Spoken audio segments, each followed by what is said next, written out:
আমি আজকে বানাচ্ছি পাবদা মাছের বেগুন বড়ি দিয়ে ঝোল। এটা কিন্তু খুবই হালকা একটা রান্না, তো গরমের দিনে এই রান্নাটা খেলে কিন্তু ভীষণ ভালো লাগবে। প্রথমে আমি বড়িগুলোকে ভেজে নিয়েছি, এবার আমি একে একে বেগুনগুলোকে ভেজে নিচ্ছি। তারপরে কড়াইতে কালো জিরে আর কাঁচা লঙ্কা ফোড়ন দেব।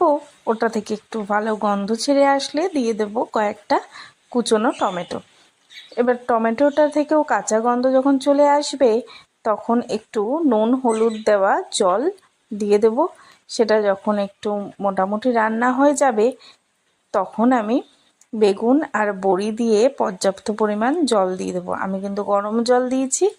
ব্যাস, তারপরে এটাও ফুটে আসলে মাছগুলো দিয়ে দিলেই তৈরি হয়ে যাবে পাবদা মাছের বেগুন বড়ি দিয়ে ঝোল। ভিডিওটা কেমন লাগলো অবশ্যই আমাকে কমেন্টে জানাবেন। লাইক, শেয়ার, সাবস্ক্রাইব করে আমার পাশে থাকবেন।